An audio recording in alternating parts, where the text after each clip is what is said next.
Alhamdulillahirabbil alamin. Wassalatu wassalamu ala asrofil anbiya'i wal mursalin wa ala alihi washabihi ajmain. Amma ba'du.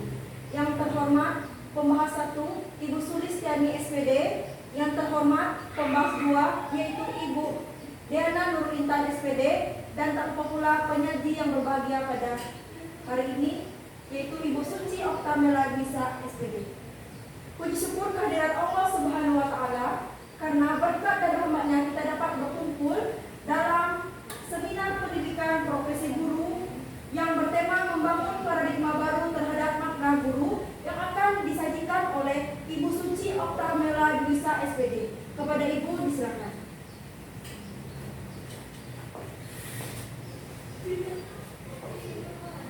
Baiklah, terima kasih saya ucapkan sebelumnya kepada Ibu Moderator yang telah memberikan saya kesempatan untuk dapat mempresentasikan hasil dari seminar pendidikan profesi guru saya yang bertemakan membangun paradigma baru terhadap makna guru. Nah, sebelumnya saya akan memperkenalkan diri saya terlebih dahulu. Saya Suci Oktamela Bisa dengan NIM A2G1222297. Saya berasal dari ruang Pauddas R001. Baiklah, langsung saja saya akan memaparkan hasil refleksi mata kuliah pilihan. Nah, setelah menempuh berbagai mata kuliah, dari mata kuliah ini ada mata kuliah inti, selektif, dan elektif. Pada semester 1 hingga semester 2 ini dilanjutkan dengan merefleksikan seluruh mata kuliah dalam PPG Prajabatan. Selanjutnya saya memilih 2 mata kuliah. Baiklah, saya akan membacakan hasil refleksi mata kuliah pilihan. Nah, di sini setelah menempuh berbagai mata kuliah dari mata kuliah inti, mata kuliah selektif, mata kuliah elektif, dari semester 1 hingga semester 2 ini dilanjutkan dengan merefleksikan seluruh mata kuliah dalam PPG Prajabatan. Selanjutnya saya memilih 2 mata kuliah yang dianggap paling unggul dan paling bermakna, yakni saya memilih mata kuliah pemahaman tentang peserta didik atau disebut dengan PPDP, dan juga mata kuliah PPL 2. Yang pertama, di sini saya akan menjelaskan sedikit mengenai pemahaman peserta didik dan pembelajarannya atau PPDP. Nah, pada mata kuliah ini, pemahaman tentang peserta didik dan pembelajarannya, saya mengambil pada topik 4 atau saya berfokus pada topik 4, yaitu mengenai kerangka strategi. Mata kuliah pemahaman peserta didik dan pembelajarannya ini adalah salah satu solusi untuk permasalahan proses pembelajaran yang belum maksimal. Kemudian adapun tujuannya adalah untuk memiliki dasar keterampilan penggunaan strategi-strategi pendekatan pembelajaran yang sesuai tahapan perkembangan atau pembelajaran berdiferensiasi, pembelajaran yang responsif terhadap kultur, dan yang terakhir yaitu pengajaran yang sesuai dengan level kemampuan peserta didik atau disebut juga dengan teaching at the right level. Selanjutnya yaitu kerangka strategi dari pembelajaran berdiferensiasi, kemudian pembelajaran responsif kultural, dan yang terakhir yaitu teaching at the right level. Yang pertama saya akan menjelaskan mengenai pembelajaran berdiferensiasi.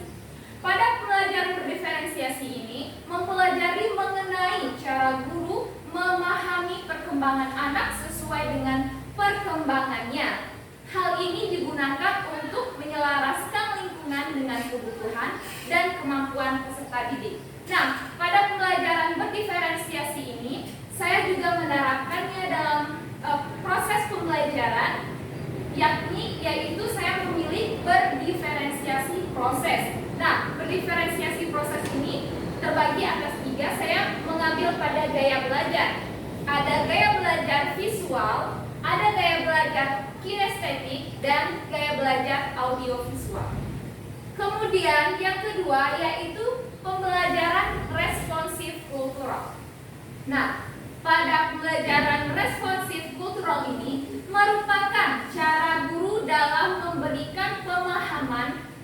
sesuai dengan kebudayaan peserta didik dengan tujuan agar peserta didik dapat mengetahui dengan kebudayaan lokal. Contohnya seperti pada pembelajaran seni budaya, guru menerapkan pembelajaran dengan kebudayaan lokal yang ada di daerah setempat. Seperti contoh pada pembelajaran seni musik. Nah, di sini guru memperkenalkan seni musik yang ada pada daerah tersebut.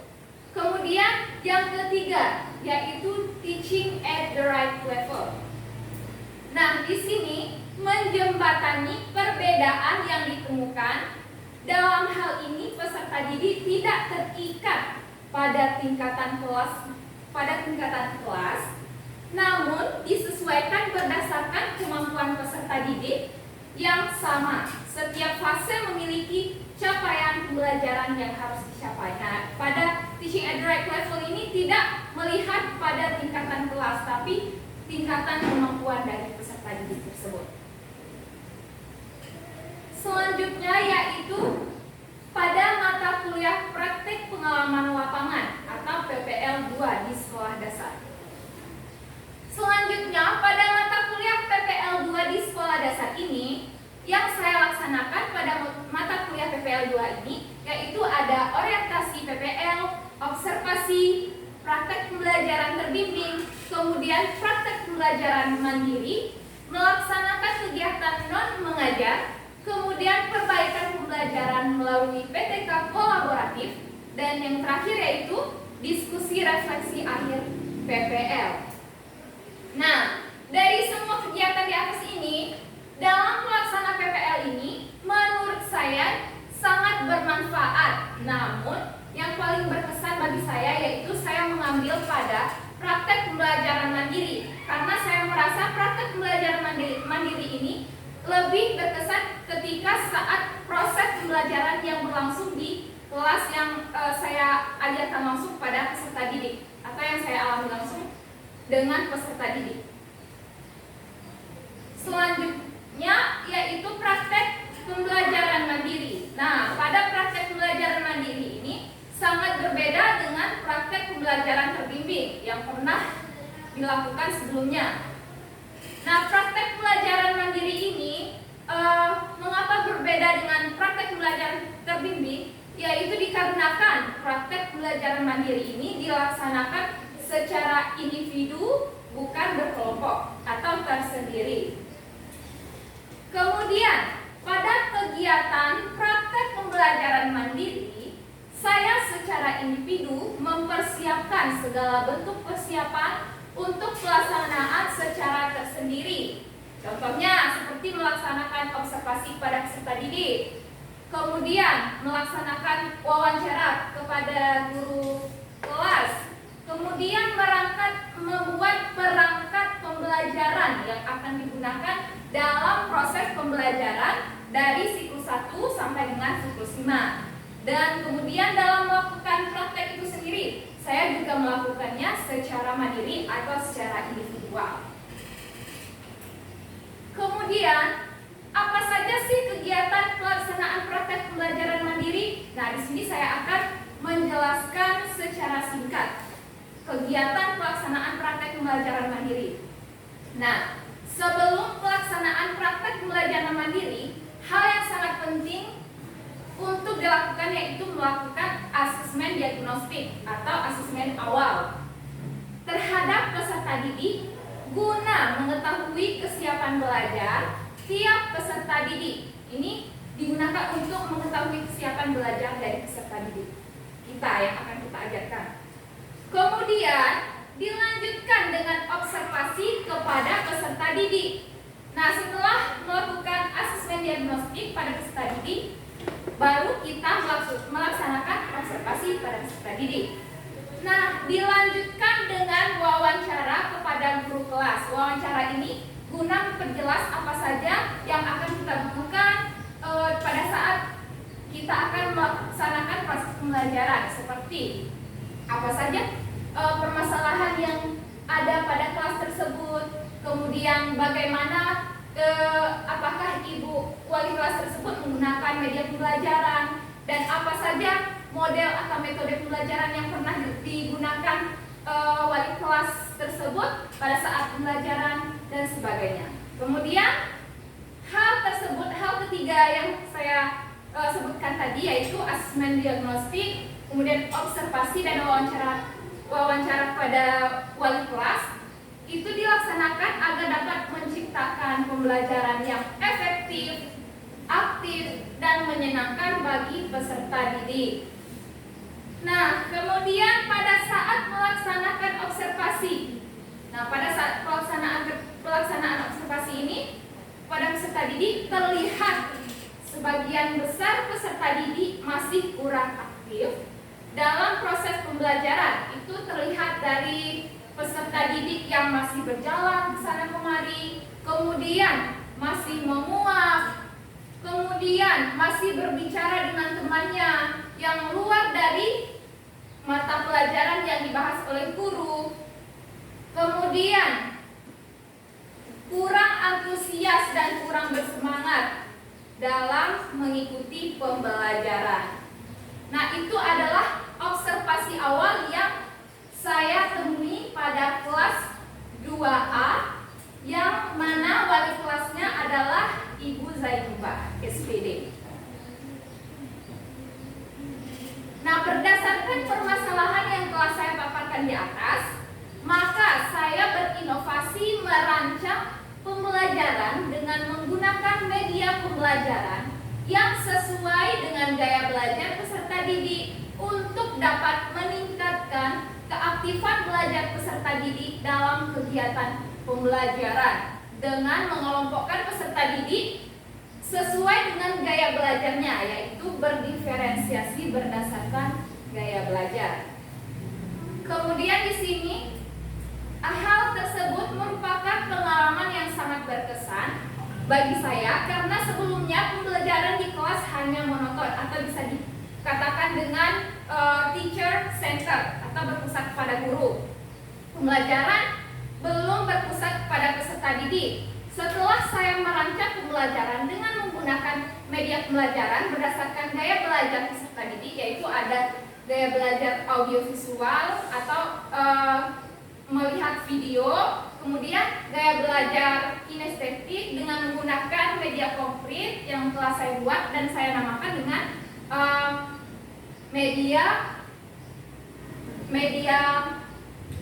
kantong bilangan, kemudian dengan menggunakan media infografis yaitu untuk gaya belajar peserta didik yang visual. Kemudian lebih menyenangkan dan peserta didik sangat antusias, terlihat aktif pada proses pembelajaran berlangsung. Tidak ada lagi peserta didik yang tidak fokus dengan pelaksanaan pembelajaran. Kemudian ini adalah artefak mata kuliah PPDP pada topik 4. Di sini saya mengambil aksi nyata, kemudian demonstrasi kontekstual. Di sini ada koneksi antar materi dan juga ruang kolaborasi. Bapak dan Ibu bisa mengakses melalui link yang telah saya sediakan. Selanjutnya ada artefak mata kuliah PPL 2 yaitu praktik pembelajaran mandiri. Di sini ada perangkat pembelajaran yang telah saya rancang, yang di sini ada perangkat pembelajaran siklus 1, siklus 2, siklus 3, siklus 4, dan siklus 5. Dan di sini juga saya telah memaparkan link. Di sini Ibu dan Bapak bisa mengaksesnya melalui link ini. Nah, di sini menuliskan perubahan paradigma mahasiswa terhadap makna guru. Nah, yang pertama, guru adalah suri tauladan bagi peserta didiknya. Guru tidak hanya mengajarkan pendidikan formal kepada peserta didiknya, tetapi juga menjadi guru yang senantiasa memberikan tauladan bagi peserta didiknya dalam membentuk karakter yang baik. Yang kedua yaitu guru merupakan inovasi yang baik bagi peserta didiknya, yang mampu menciptakan pembelajaran yang menyenangkan dan juga inovatif. Guru merancang pembelajaran sesuai dengan kebutuhan peserta didiknya agar pembelajaran menjadi aktif, kreatif, dan menyenangkan. Yang ketiga, yaitu seorang guru dapat menggunakan media pembelajaran inovatif yang dapat menyenangkan peserta didiknya agar peserta didik antusias dan bersemangat dalam pembelajaran. Selanjutnya, yang keempat yaitu guru harus menguasai strategi, metode, dan pembelajaran terbaru guna dapat menarik perhatian peserta didik dalam proses pembelajaran sehingga proses pembelajaran menjadi tidak monoton atau berfokus kepada guru. Yang kelima, guru menjadi sumber motivasi terbaik bagi peserta didiknya untuk mencapai keinginan dan cita-citanya. Yang terakhir, guru memberikan kemerdekaan kepada peserta didiknya untuk mencapai tujuan pembelajaran yang diharapkan. Baiklah, sekian, terima kasih. Sebelumnya saya akan membawakan sedikit pantun untuk para guru di Indonesia. Membeli baju berwarna biru, belinya bersama Kak Nisa. Berbanggalah menjadi guru, karena jasamu dikenang sepanjang masa. Terima kasih saya ucapkan. Wabillahi taufiq wal hidayah. Wassalamualaikum warahmatullahi wabarakatuh. Saya serahkan kembali kepada moderator. Baiklah, itulah tadi paparan materi dari Saudari Ibu Suci Oktavia Duisa SPD. Kita masuk pada sesi berikutnya, yaitu sesi tanya jawab, kritik, dan juga saran oleh pembahas 1 dan juga pembahas 2. Di sini untuk yang pertama yaitu saya berikan kesempatan kepada Ibu Sulistiani untuk bertanya, memberikan saran atau kritik kepada Saudari Suci. Kepada Ibu pembahas 1 saya persilakan. Baik, terima kasih kepada moderator. Sebelumnya saya mengucapkan selamat kepada Ibu Suci Oktavia Duisa SPD karena telah sampai pada tahap seminar pendidikan profesi guru. Di sini sebelum saya mengajukan pertanyaan, saya ingin memberikan sedikit saran dan tambahan kepada Ibu, yakni tentang praktik pembelajaran mandiri yang mana tadi dilaksanakan secara individu ya. Walaupun praktik pembelajaran mandiri ini dilaksanakan secara individu, tetapi kita juga harus melakukan koordinasi dan berkolaborasi bersama dengan teman satu tim agar nantinya kita bisa saling bertukar pendapat dan saling mengevaluasi dan mengoreksi satu sama lainnya. Itu untuk sarannya. Kemudian setelah melihat penjabaran materi yang telah dijelaskan, saya ingin bertanya mengenai apakah keterkaitan antara dua mata kuliah yang sudah saudari paparkan tadi. Silakan dijawab, saya kembalikan lagi kepada. Baiklah, terima kasih kepada Ibu pembahas 1 atas saran dan juga pertanyaannya. Di sini saya akan mengulangkan lagi pertanyaan dari Ibu pembahas 1, yaitu apakah ada keterkaitan antara dua mata kuliah yang Anda miliki? Jika ada, tolong Anda jelaskan. Terima kasih. Baiklah, terima kasih kepada moderator yang telah memberikan saya kesempatan untuk menjawab pertanyaan dari pembahas 1. Baiklah, di sini saya akan menjawab. Ya, di sini keterkaitan antara mata kuliah PPDP dan juga mata kuliah PPL 2, yaitu yang pertama saya mengambil pada topik 4. Topik 4 ini membahas mengenai kerangka strategi. Di dalam kerangka strategi membahas mengenai yang pertama pembelajaran berdiferensiasi. Kemudian yang kedua yaitu mengenai pembelajaran yang bersifat kultur. Dan yang ketiga yaitu pembelajaran teaching at the right level atau sesuai dengan kemampuannya.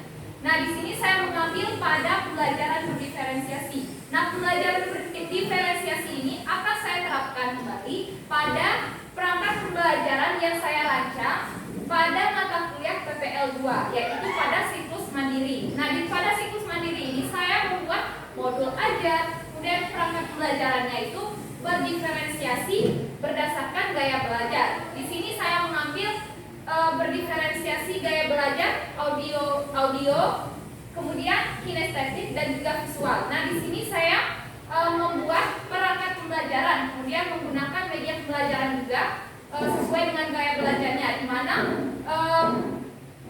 di sini video pembelajaran digunakan untuk peserta didik yang gaya belajarnya yaitu audiovisual. Kemudian untuk peserta didik yang kinestetik itu menggunakan benda konkret, atau yang di sini saya membuat media matematika yang bernama kantong bilangan. Dan yang ketiga yaitu menggunakan infografis. Nah, infografis ini untuk peserta didik yang gaya belajarnya visual.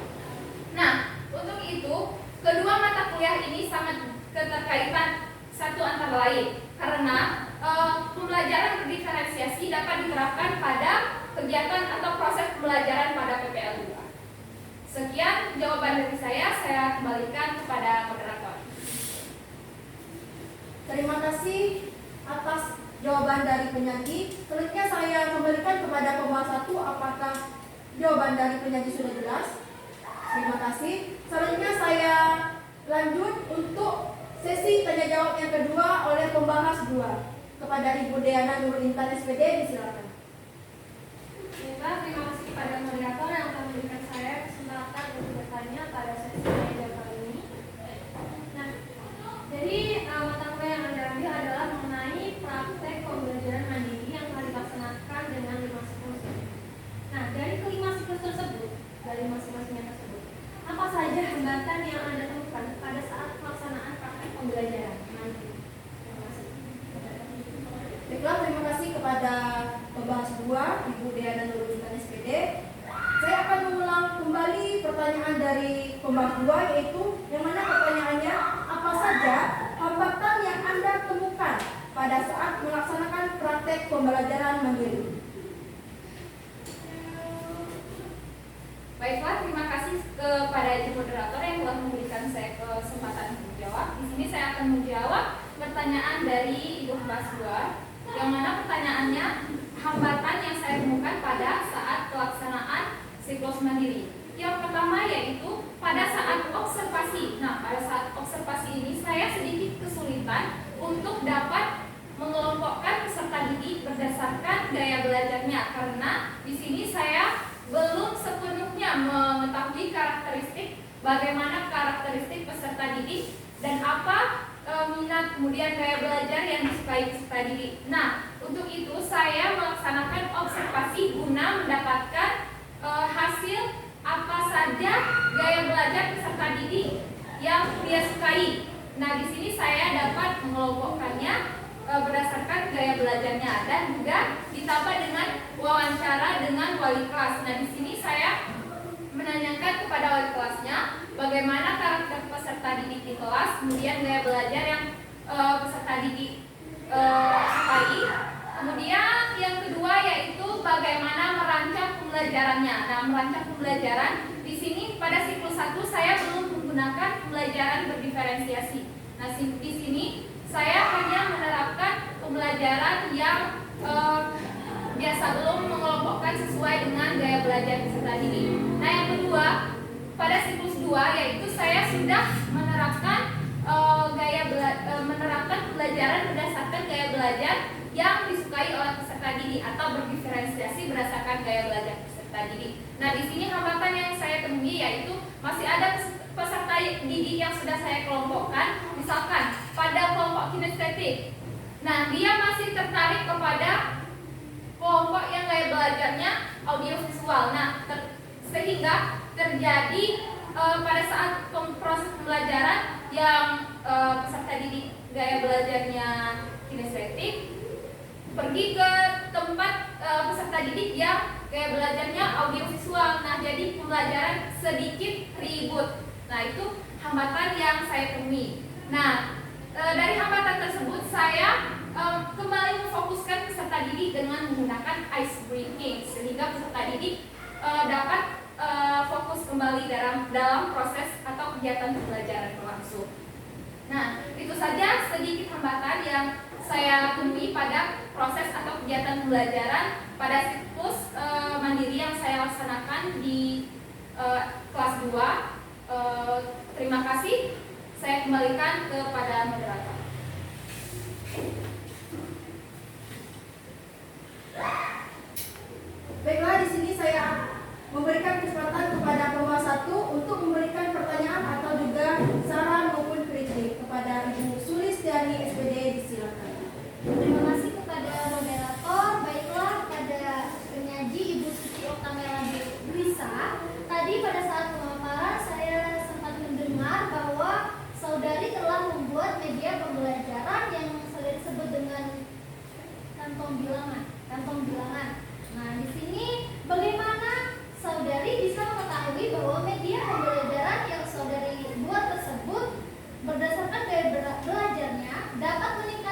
keaktifan belajar siswa.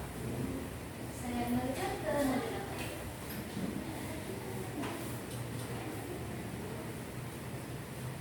Baiklah, langsung saja saya akan menjawab pertanyaan dari pembahas satu.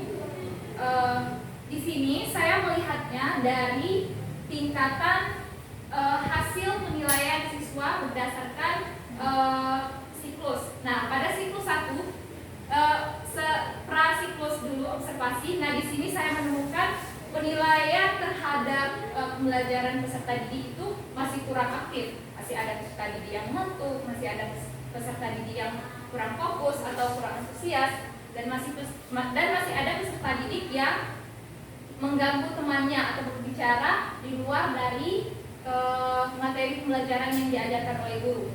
Nah, pada prasiklus ini saya melakukan observasi dengan menggunakan lembar atau angket observasi. Di sini saya menemukan penilaiannya sebanyak 5,6%. Nah, di sini terlihat masih kurang aktif. Peserta didik masih kurang aktif dalam proses pembelajaran. Nah, yang kedua, pada siklus 1 di sini saya belum menggunakan media pembelajaran yang berdasarkan gaya belajar. Nah, masih umum. Saya menggunakan media pembelajarannya masih umum. Nah, terdapat ada peningkatan yang sedikit peningkatan dari prasiklus ke siklus 1, yaitu ada peserta didik yang tidak mengganggu temannya lagi, tetapi masih ada peserta didik yang masih kurang fokus dalam pembelajaran dan masih mengganggu temannya. Nah, di sini saya mendapatkan nilai 7,25%, yaitu nilainya cukup baik. Nah, pada siklus kedua ini saya kembali mengobservasi dengan menggunakan lembar atau angket observasi berdasarkan indikator keaktifan peserta didik, yaitu ada audio, visual, kemudian mental, dan juga kinestetik. Nah, di sini saya menemukan peningkatan yang signifikan dari siklus 1, yaitu hasil dari observasi saya mendapatkan nilai 81,36%, yang mana menunjukkan mendapatkan predikat sangat baik. Nah, dari hasil observasi ini berdasarkan indikator keaktifan yang saya dapatkan, yaitu peningkatan dari prasiklus, kemudian siklus 1 dan siklus 2, ini penggunaan media konkret atau media yang berdasarkan daya belajar peserta didik ini dapat diterapkan dalam proses pembelajaran karena dapat meningkatkan keaktifan dari peserta didik. Nah, itu saja jawaban dari saya. Lebih dan kurangnya saya mohon maaf. Kemudian saya kembalikan kepada moderator. Baiklah, itulah tadi jawaban dari penyaji. Kepada pembahas 1, apakah jawaban dari Ibu Suci sudah dapat diterima? Selanjutnya, kesempatan terakhir saya beri kepada pembahas 2. Boleh kritik, saran, atau pertanyaan untuk penyaji. Kepada pembahas 2, saya silakan. Baiklah, di sini terima kasih kepada saudara moderator yang tidak akan memberikan pertanyaan lagi. Saya hanya ingin memberikan kritik dan saran atas kegiatan dan presentasi yang telah dilakukan. Nah, tadi di bagian paradigma baru itu sudah dijelaskan bahwa seorang guru itu harus membentuk atau menggunakan metode dan strategi pembelajaran terbaru. Serta dalam proses pembelajaran juga Anda sudah menerapkan kegiatan terbaru seperti kegiatan pembelajaran diferensiasi yang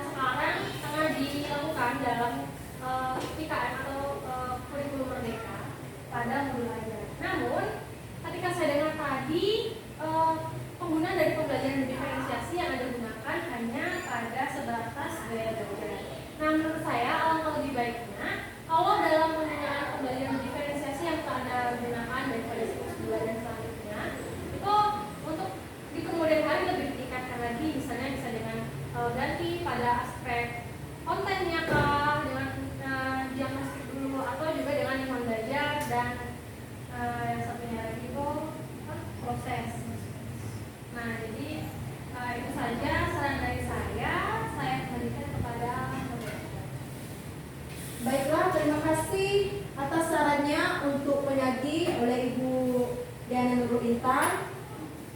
Baiklah, di sini saya akan menyimpulkan.